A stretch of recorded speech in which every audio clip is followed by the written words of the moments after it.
night of enlightenment. We know that the Buddha during the night of enlightenment, he at the first watch of the night, he attained the knowledge to remember, recollect all of his past life. On the second watch of the night, he can remember, recollect the past, the birth and passing away of all beings according to their karma.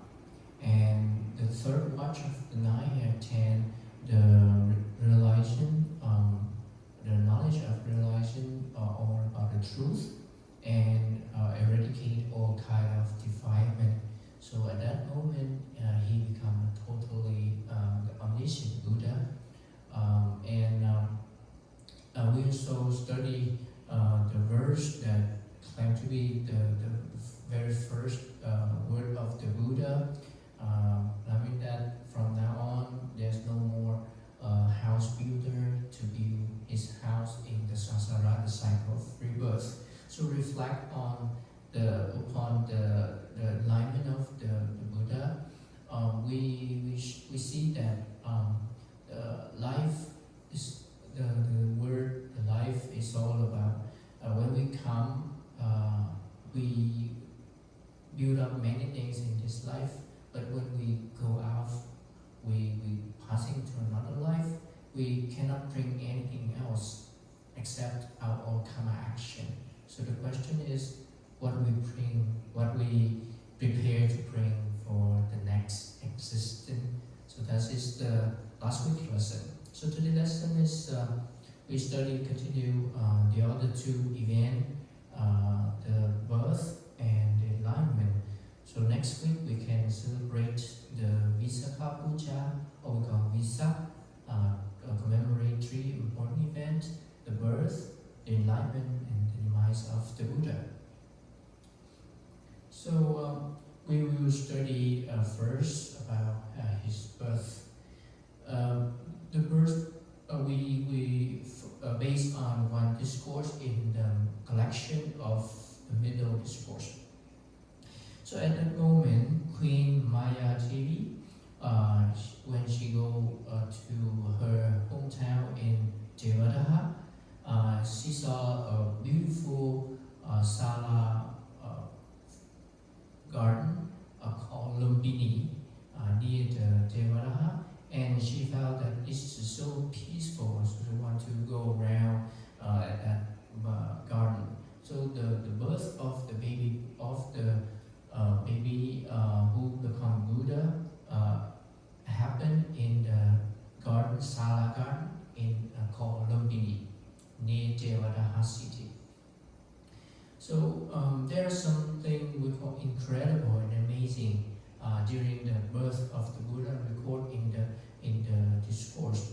So when the Bodhisattva is the word referred to the Buddha to be.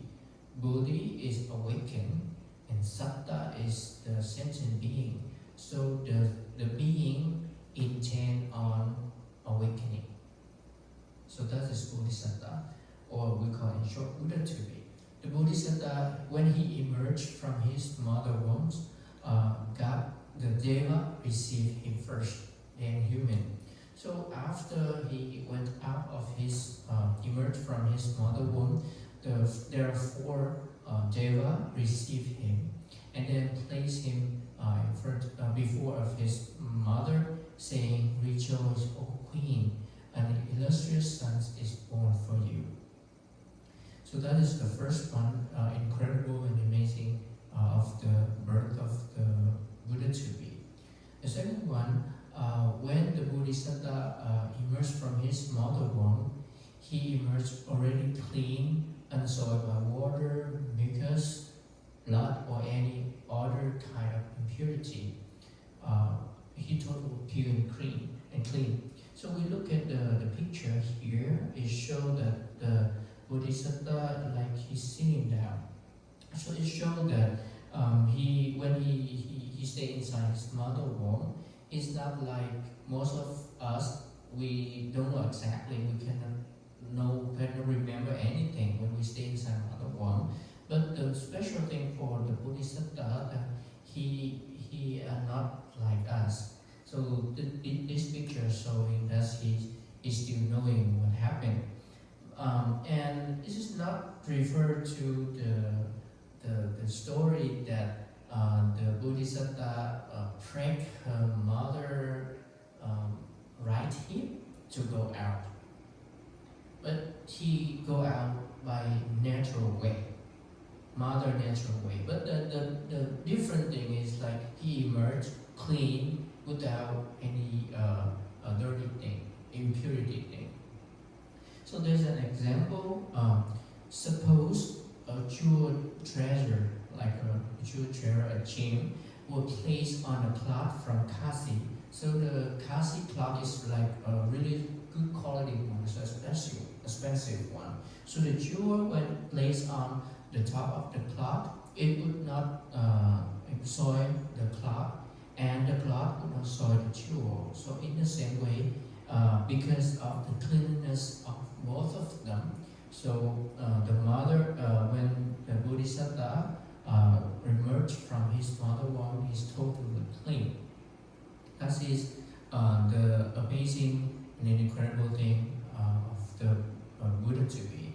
So when he emerged like that, there are two showers of water appear from the sky, one cool and one warm, for bathing the Bodhisattva and his mother. So based on this part of story, now we have during the Vesak ceremony, we have the ceremony of pouring water on the statue of the Bodhisattva, represent in the past that there are two showers of water, one cold and one warm, to bath the Bodhisattva and his mother. So as soon as he's born, the Bodhisattva stands on the ground with his firm feet facing north, and he takes 7 stripes. Those 7 stripes refer to the 7 awakening factors. One time I told you in the class that it referred to 7 awakening factors. And when he walked like that, there are a white parasol held over above him. He surveys all quarter and makes a dramatic proclamation. "I am the foremost of the world. I am the eldest of the world. I am the first of the world. This is the last birth, last rebirth. Now there will be no more existence."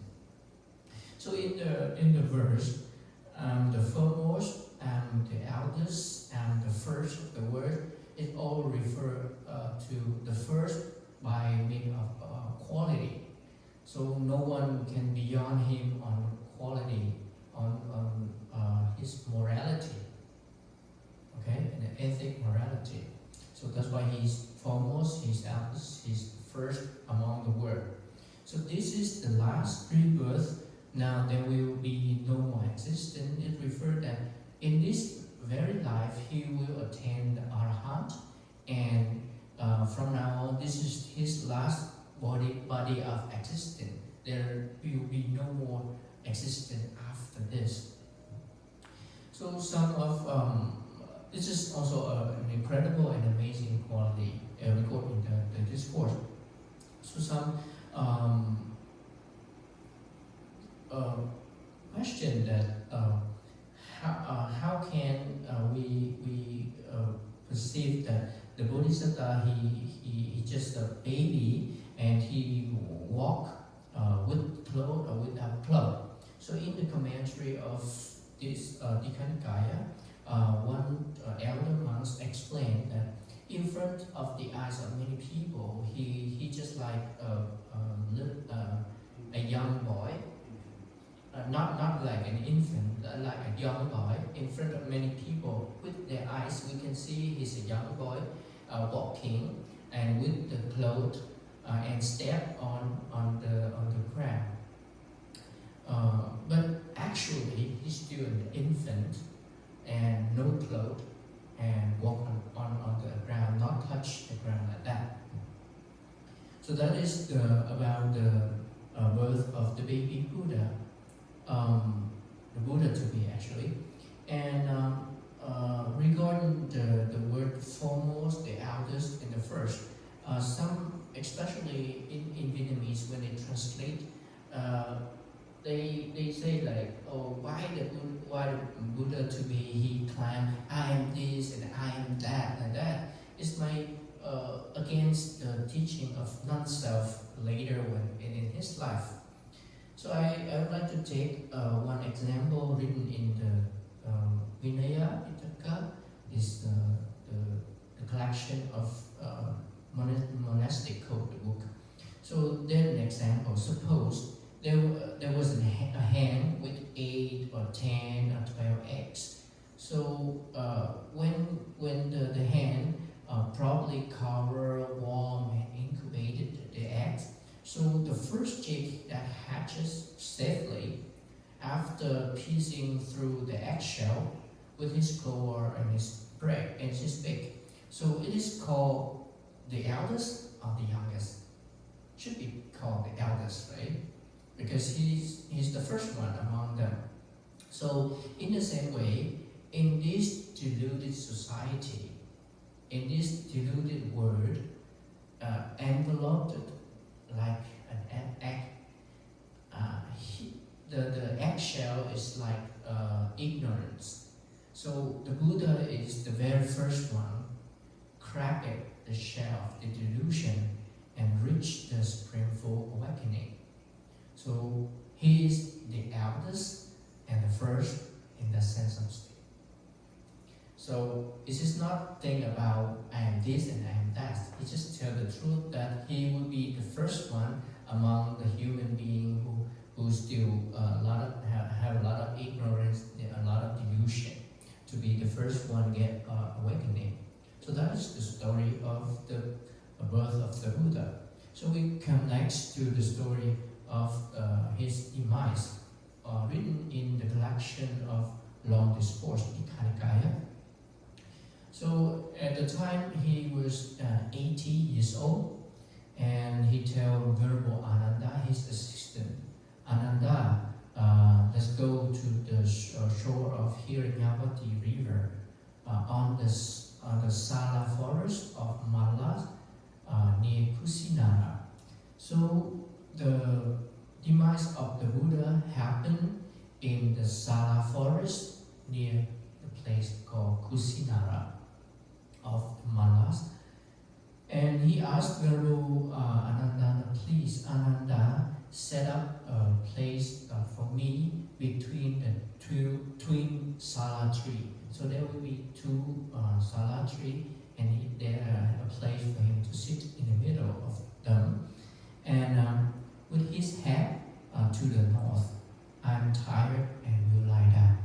So you can imagine at this time he's 80 years old, and he almost reached the end of his life, if not so strong as since the beginning. And then the Buddha lay down in the lying posture. So what is the lying posture?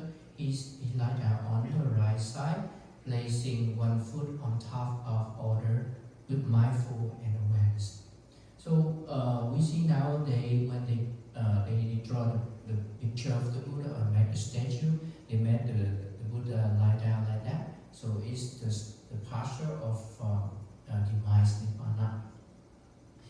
So at that time, the twin Sala tree will be full blooms, blossom with flower out season. And also there are a lot of flower, heavenly flower called Mandarawa fell from the sky. And a lot of heavenly sandalwood powder fell on the sky. They all sprinkle, cover the whole body of the Buddha in honor of him.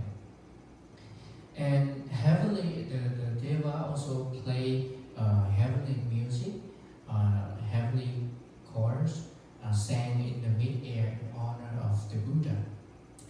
But the Buddha tell Venerable Ananda that, Ananda, with that flower offering like that, with the sandalwood offering like that, with the music offering like that, it's not how to honor, to respect, to venerate, to esteem the Buddha.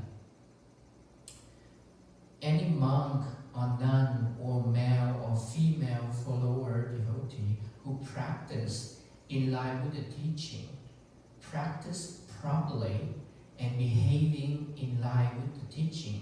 So they really honor, respect, venerate, and esteem the Buddha. So we can see that the Buddha, before he passed away, there are many people come and order him an offering with all their best, but the Buddha not recognize that as the best offering. But he reminds us that practice is the best offering. That's why in the chanting, if you focus, if you see that there are a word that Imaya Dhammavadipadiya, it's like we order the Buddha, the Dhamma, and Sangha by practicing. So that is the most important one. Not just like flower, like food or anything else. Okay. He tells Ananda, you should train yourself like this. We should practice in line with the teaching, practice properly, behaving in line with the teaching. And then he also asked the monks to very detail how they behave in the community of the monk. That Ananda, some of you might think the teacher's dispensation, the teaching has passed. Now we have no teacher. But you should not see like that. The teaching and the training that I have taught and pointed out for you shall be your teachers after my passing. So the teaching is the Dhamma, and the training is the Vinaya, referred to the discipline, monastic code of discipline. So both of them are teachers after the teacher passed away. So that's the difference of Buddhism and other religion. The Buddha does not create Buddhism to be the like creator or head, control all of the follower, all of the devotee. He's not like that. He's just a teacher to show you which right, which wrong, to make your life better. So after he passed away, the teaching and the training that he has taught and pointed out, that is your teacher. He not pointed out a monk or a nun to be a head, to control all of the Buddhist monk and nun devotee, anything else. Not like other religions. He focused teaching and training is your teacher. That's the difference. And he also asked the monk to know how to address each other when they pass away too. Respect each other, like at that moment they call each other also, it's like brother or friend. But he's not, after my passing away, not calling that. The senior call the junior by name or by clan or by saying also, like friend or brother. And the junior should address the senior with the word Bhante or Ayasma, mean sir or venerable. Even small things, detail like that, he remind the monk to behave well after he passing away.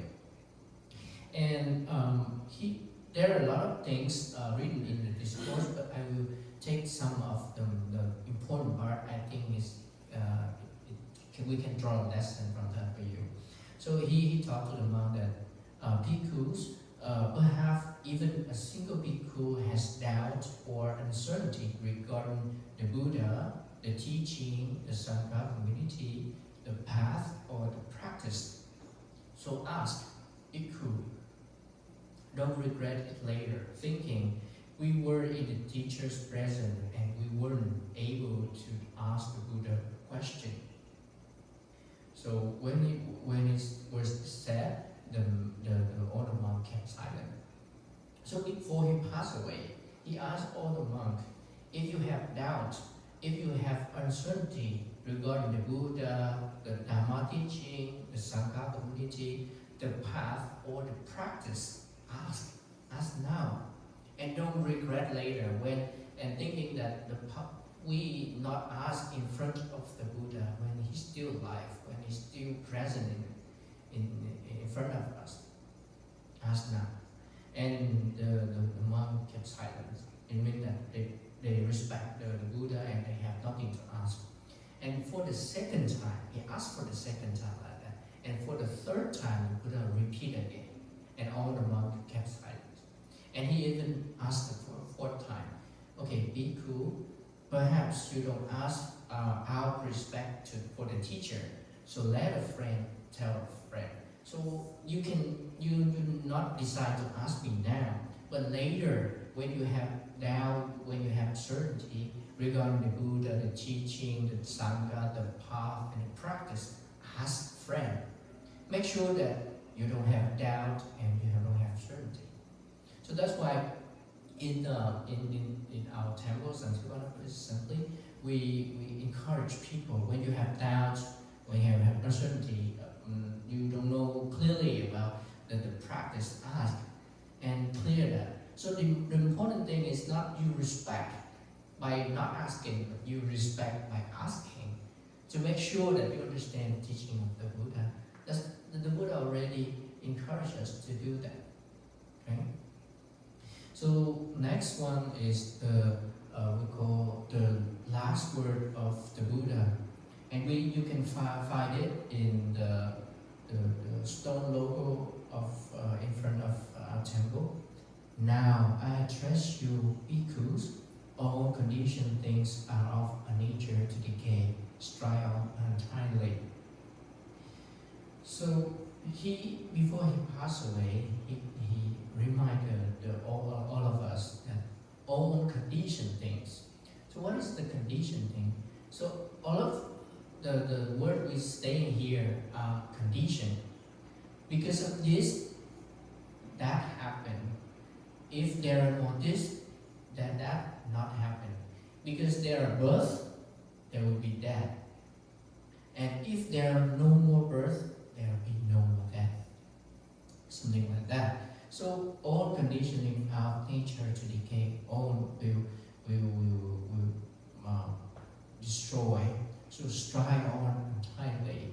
So complete what needs to be done by not staying away from awareness, from mindfulness.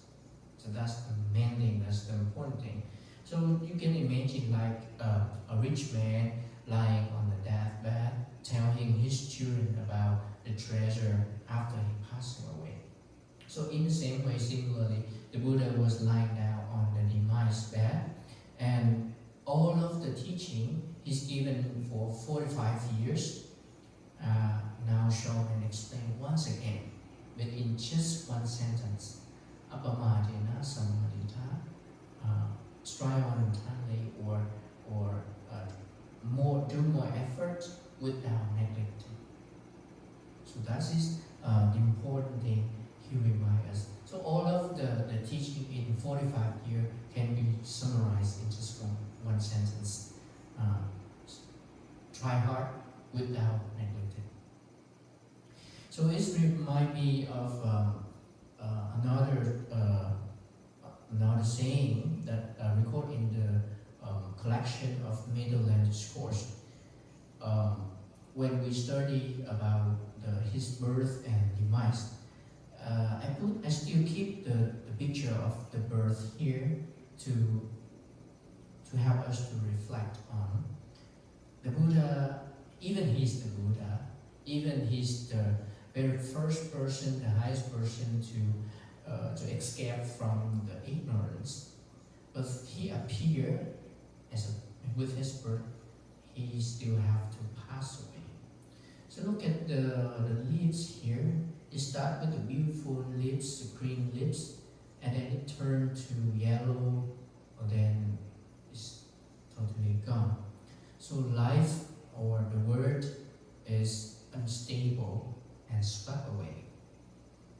So Venerable Ratthapala, there's continued conversation between a monk and a king.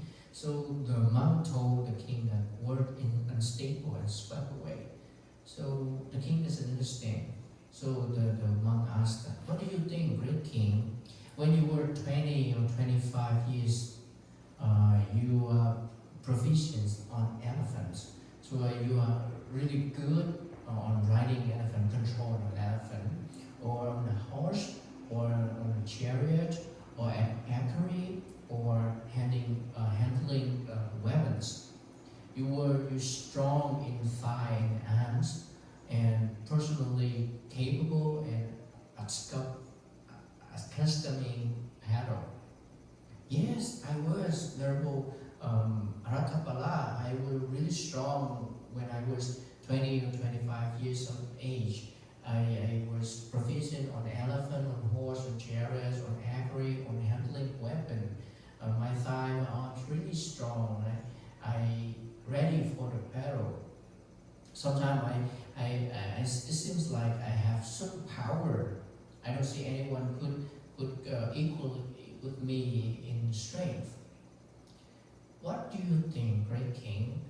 These days, now, are you just strong in thighs and arms, personal capable and accustoming battle like before? No, Venerable Rathabala. For now, I'm an aged man, an old man, elders, senior who advanced in years, who have reached the final state of life. And I'm now an 80 years old man, proceeded to decay. Sometimes my foot goes somewhere else, while thinking I will put my foot here. So reflect on this story, we'll see that life is changing. We not like us before, really strong, really beautiful at very first time, and time will change.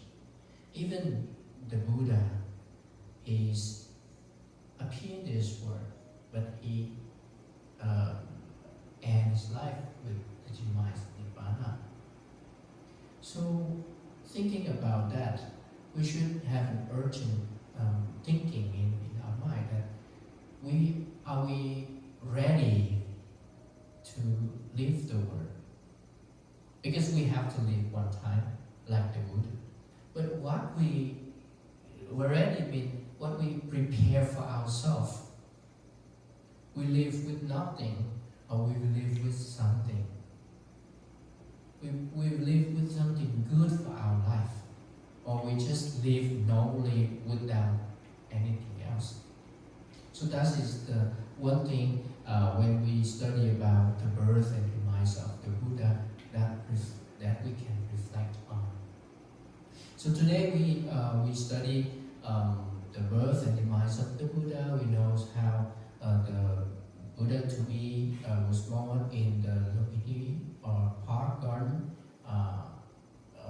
with all of the incredible things, and he claimed to be his past life. He's the first one among the beings to be break through the ignorance.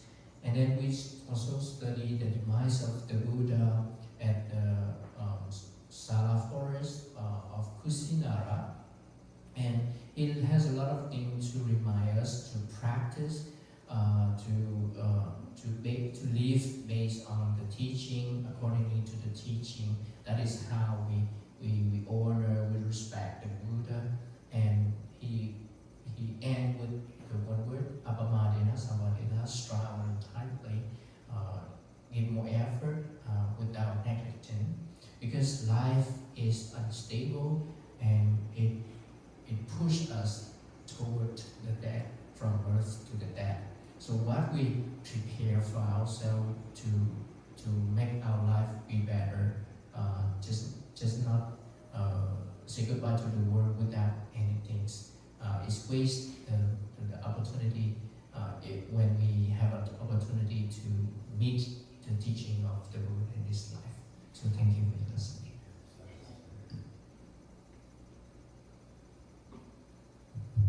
Okay, discussion time. So, if you have any questions, just raise your hand and ask question about today's lesson or any question about Buddha. will try our best to give you the answer. So in the meanwhile, just want to point out, speaking of the birth of the Buddha to be, I just want to point out one thing that a lot of people ask on the event of Vesak, or the birth of the Buddha to be. People often have the ceremony of pouring water, on the statue of the Buddha to be, and a lot of them don't understand why we need to do that. Now, after we learn this lesson, we understand that at the time of the Buddha to be was born, the celestial being, the heaven being, came and received the Buddha to be, and they also sent 2 streams of water. One is cold and the other one is warm water to bathe the Buddha to be. And since then, the story seen from this, we carry on, the tradition that on that day, we have the ceremony of pouring water just to make merit, just like the Deva in heaven to offer this 2 stream of water to please to bathe the Buddha. So on that day, when you pour the water on the Buddha to be, just remember this is something that we follow the tradition, follow the act of the heaven being that offer the water to the Buddha to be. So more or less like we bathe the Buddha to be. Okay, so that is the meaning of it. Another thing that I want to point out about, the Buddha passing away, the demise, the Nibbana. Now the Buddha physically no more with us. Does it mean that physically the Buddha no more with us? He will be with us. He is with us spiritually. A lot of people think that the Buddha passing to Nibbana and then came back and then start helping us and all that spiritually. If you think it like that, then it's not true.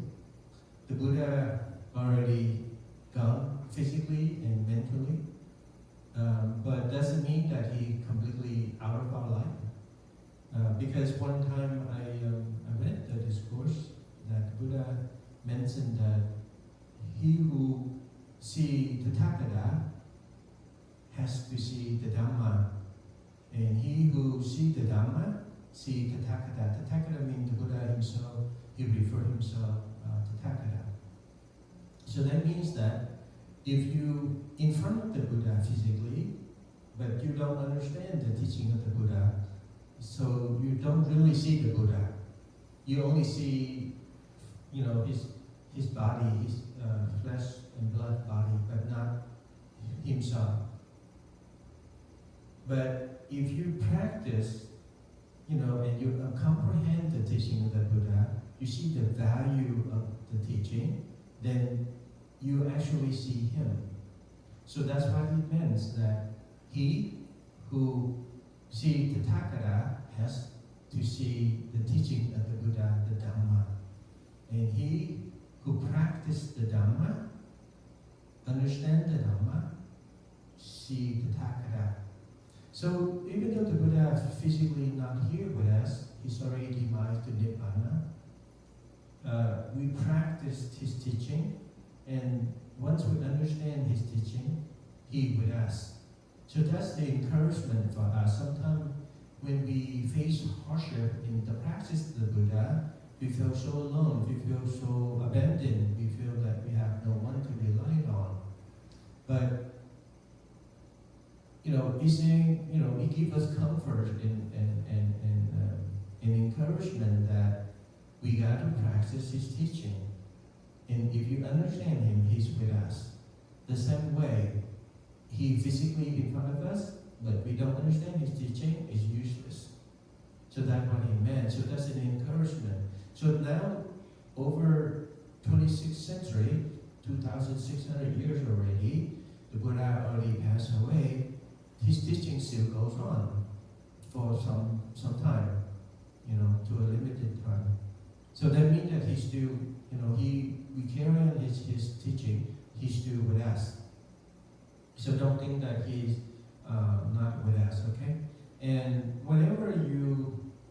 respect the Buddha, you want to offer the Buddha our respect or our making merit, because the Buddha was still alive. People make offering to the Buddha, gain a lot of punya, a lot of merit. And to this day, people continue to do that. They offer, the best thing to the Buddha, beautiful flower, food, many things to the statue, thinking that they make merit that way, they show respect to the Buddha. But in reality, the Buddha, right now, what we see in the statue is only, made out of bronze, stone, concrete, wood, or dirt. It's just an icon. But since we understand the teaching of the Buddha, we practice the teaching of the Buddha, so the Buddha is still with us. So when you make the offering, you're thinking that the Buddha is still with us. So when you have the intention to do that, you make merit. Yes. But the Buddha said that even if you offer something like this, the materials, like beautiful thing, beautiful flower or food, just only that's not supreme offering. Just like he mentioned it during the night that he about to pass away, heaven being offer him beautiful flower, spread beautiful flower, spread the very beautiful scent of sandalwood, all that to offer to the Buddha, to pay respect to the Buddha. And the Buddha ordered that this kind of offering is not supreme. The supreme offering to the Buddha is to practice, to comprehend his teaching, and to attain what you practice from his teaching. That is the supreme offering. The material is just, only a small part of it, but the main part of it is the teaching. That's what Venerable he mentioned about in our chanting. We have the chanting Imaya Dhamma Nudhamma Patipatiya Buddha Pujemi. That means that I honor, I respect, I offer to the Buddha by our own for the practice, the ardent practice, because that is the supreme offering, and it brings so much punya and merit to those who practice the teaching of the Buddha. So that is the night Buddha passed away. And he mentioned that the Buddha, he's very caring to the last moment in his life. He has great loving kindness and compassion to all beings. He wants to give you the last chance to ask whatever, that you don't understand, from his teaching. Ask now or forever hold your peace. So he ordered 3 times and 4 times. To the 4th time, he said, okay, because you respect me as a teacher, and you dare not to ask me in the last minute, then ask me as a friend. He just ordered, he want to encourage you to that much. It's really touched us that to his last moment of his life, he still cares for us. He wants us to understand the teaching, because he has not only in the current life, for 45 years, he worked very hard to propagate his teaching to, in order for being to be free from physical and mental suffering. That's 45 years of hard work. But if you think in the whole process from different rebirth, it's just, it's just a sand in the sea. But he practiced this from eon time. Every time he comes to this, he continued to practice. So, in order to discover, the true nature of all things, the true nature that causes suffering, causes the cycle of rebirth. So that's become very valuable. That's why he wants to pass on his teaching. He ordered us, he encouraged us to the last moment of his life. And you see how important the teaching is.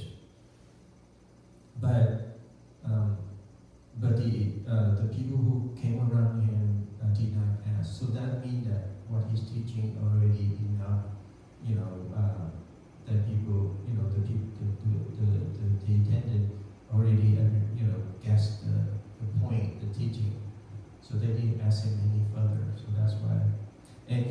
also, before he passed away, normally you pass on the responsibility, as the leader of the pack. After you're not here anymore, you pass on, you delegate, the authority or the responsibility to someone to continue the responsibility to manage or to lead the group. But in this situation, the Buddha did not pick anyone. He did not pick anyone in particular, even though there's excellent disciple who's capable of leading or to guide the group. But he did not pick anyone. Yeah. So the Dhamma and the Vinaya is the one that guide you. So that why he did not pick out anyone in particular. Okay. So that's why we different from other religion, different from other group, that they pass it on to someone who in charge of it. It's like in Catholic now, the Pope already passed away, and they pick another Pope to be the leader, in Catholic, but not in Buddhism in that way. Okay. You want to say something? Yeah, just add more about the ceremony we do here. When we do the ceremony, there be the pour water on the statue of the Bodhisattva to represent the two stream water, and we also pour the water at the to offer the Bodhi tree at the statue of Enlightenment Buddha, because the Bodhi tree is the symbol of the Buddha where he get enlightenment on, and at the statue of the Demise Buddha, we will offer the flower, just represents in the story as you see the Deva offer the flower on him. But when we offer the flower, we should reflect on how the flower is now beautiful and getting worse and worse. Is to reflect on the anicca and Yes, the flower will wilt away. So, on the Vesak Day, which is next Sunday, not only we pour water on the Buddha to be like we think Buddha followed the footstep or the thing that having been offered, the water to the Buddha to be. We also have we pour water on the Buddha tree, and that one come back to the story that during the time of the Buddha, when people who came to pay respect to the Buddha, but the Buddha wasn't around, so a lot of people ask, is there any way that we respect the Buddha when he's not around? And the Buddha already gave permission to Venerable Ananda, who was the attendant of the Buddha, to plant a Bodhi tree, at the place where the Buddha resides. So that when he's saying that whenever that the Buddha is not around, you come and you pay respect to the Buddha tree the same way that you would respect me when Buddha said that. So since then, the story carried on that the Buddha tree represents the Buddha simply. So in Sri Lanka or in Myanmar, people often pour water the Buddha tree to commemorate the Buddha time. So here we also incorporate that tradition here, in the Vesak Day, that we also water the Buddha tree. But in particular, we have the statue, the enlightenment, the meditative posture of the Buddha, and behind the Buddha tree. So as we pour water on the statue, and the water will pass by and go to the Buddha tree pot, water the Buddha tree. Just to let you know in advance that what you're doing is what it means. Okay? And he mentioned a lot of people who talking about the birth of the Buddha. Some people interpreted that the Buddha to be did not get born the natural way, like they go to the canal of the woman, go through the natural way.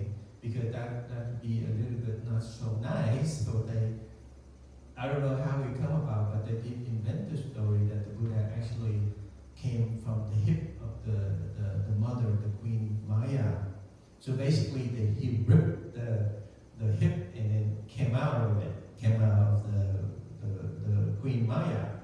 And Queen Maya got, bleed to blood and passed away in 7 days. That is horrendous. The story is so wrong and so fake that it's just horrendous. But the Buddha to be was born the natural way. Okay, he also went through the mother womb and came out. The only thing that he's different from normal baby is that he usually when the baby was born, they have a lot of fluid and things come out and all that stuff. But for the Buddha to be, he came out clean and without any of the blood or the whatever the water from the plasma and the womb. That's the only difference. Yeah. So whatever the story that people tell, that's not right. That's not right. That's a fake story. We consult the doctrine, the history, the commentary that way. So that's certain. Okay. And he mentioned the last word of the Buddha. He mentioned that all conditioned thing of a nature is to decay of nature, because all things, whatever rise, will demise, will cease. So a lot of things that we have in this world, no supreme being or supreme one actually created this. All the things in the world came together because of the condition. And whatever comes together a condition, it will perish when the condition is no more. So he mentioned that all things, not stable, not substantial, is subject to change, subject to decay, subject to vanish.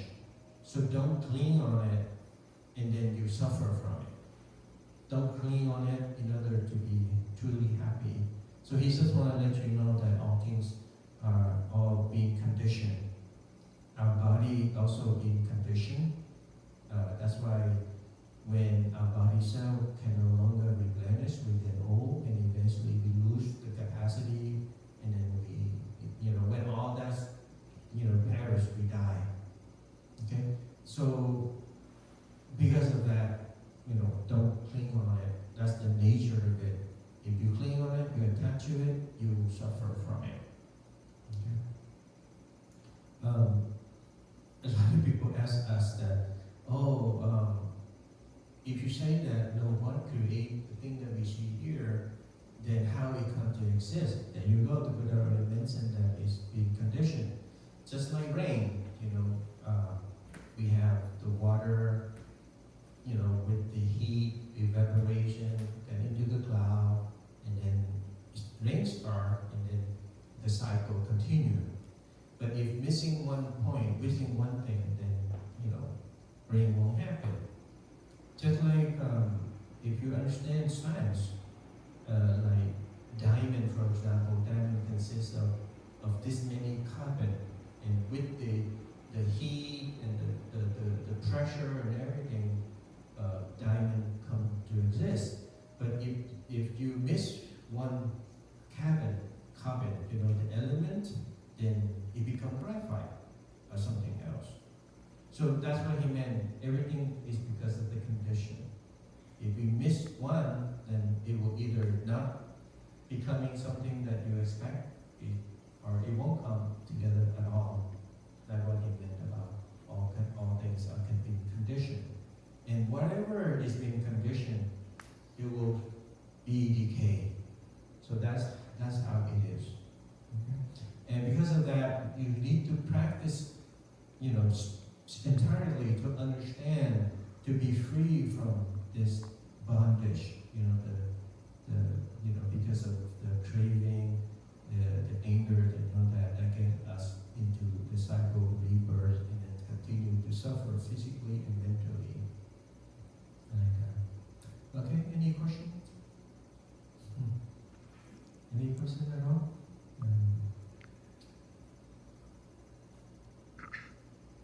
And as you mentioned that, go to the Buddha history. history from the day he was born to the day he got enlightened, and then the day he demise, you notice that all happened in nature, outdoor, not indoor. He was born, usually we got born in the hospital, with something over our head. But for the Buddha to be, he was born in the garden, outdoor. And when he practiced meditation, he got enlightenment. He got enlightenment under the Buddha tree, that is also outdoor. And then when he passed away to Nibbana, he passed away between the two sala tree in the Salagrana grove is also outdoor. So everything that happened in his life mostly outdoor. So there's it's very simple. His life very simple, and he just let us know that everything is nature, happening like that. Okay. And you talk about the 7 steps. He mentioned about the 7th step. The 7th step, many people have a different interpretation about things, but from what we research, we discovered the 7th step also means the 7th factor of enlightenment. It makes sense because Buddha is all about the enlightenment. And he mentioned, a lot of people also comment that the Buddha taught us not to be arrogant, not to be so conceived, but then he mentioned that he proclaimed that he's the number one. He's the he's the number one in this world. He's the number one and number one this and number one that. So why the Buddha taught us not to be proud, conceited, or arrogant? But then again, what he say mean other ways. Well, actually, he's not being arrogant. He just wanted to pass on the message that he's the first one. He's the number one. Because he's number one because he's the one break through the subtle ignorance. He mentioned the subtle ignorance. He's no longer got bonded because of greed, anger, delusion.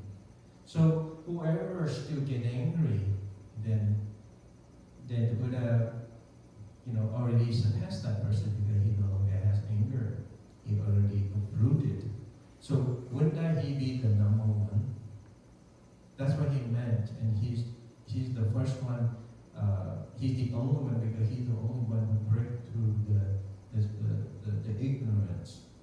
So he said the fact. If it's the fact, then how can it be arrogance like that? So people often mention about that. They say, "Oh, you see, Buddha taught one thing, but he did it, another way." So that's not true of this situation. And he mentioned he taught us about non-self because there is no I, my, me. But then again, he said, "I am the number one. I'm this and I'm that." As you know, there's the convention of the communication. There's somehow he has to use the word I because when he talks to you, he communicates to you. That's why he wants to use the words for you to understand. But the true nature, there is non-self. There is no I, me, my, because of all the condition. There is no I, there is no self here. But everything behind it is just in condition and all the factor in. If you miss one of the areas, then there's no longer this sentient being. Okay. But when he talked to you, he had, even though he mentioned about it, but in this doctrine, he tell a story, he often mentioned about I, me, because that's only the communication talk, how to convey what the thing he wanted to pass on. Okay, so don't mistaken that he talked about non-self. There is no I, my, me, but then again, he called himself, I and my and me. That's a different point. Okay, it's not contradictory. Okay? That's why in the doctrine, in the sutta, the story, the Buddha tells the story. He talked about I, you, and all that. But in the Abhidhamma there is no word I, me, just only nama rupa, the body and mind. There is no he, no she, just only the five aggregate, and then it has the female characteristic to it. Just like there's men and there's women. But then again, between the men, we put the name on it, so that way we can specifically point to some person. Because men, it's all men, like which man, without this person physically here, you can't point it. So you have to say, oh, Brandon, Ken, or Mong, Hugh, Mong, So that way we differentiate from one on the other. But the true nature is just men, like that. So there's a way to communicate, there's a language to communicate for others to understand, to distinguish. Otherwise, in Abhidhamma, there's five aggregates.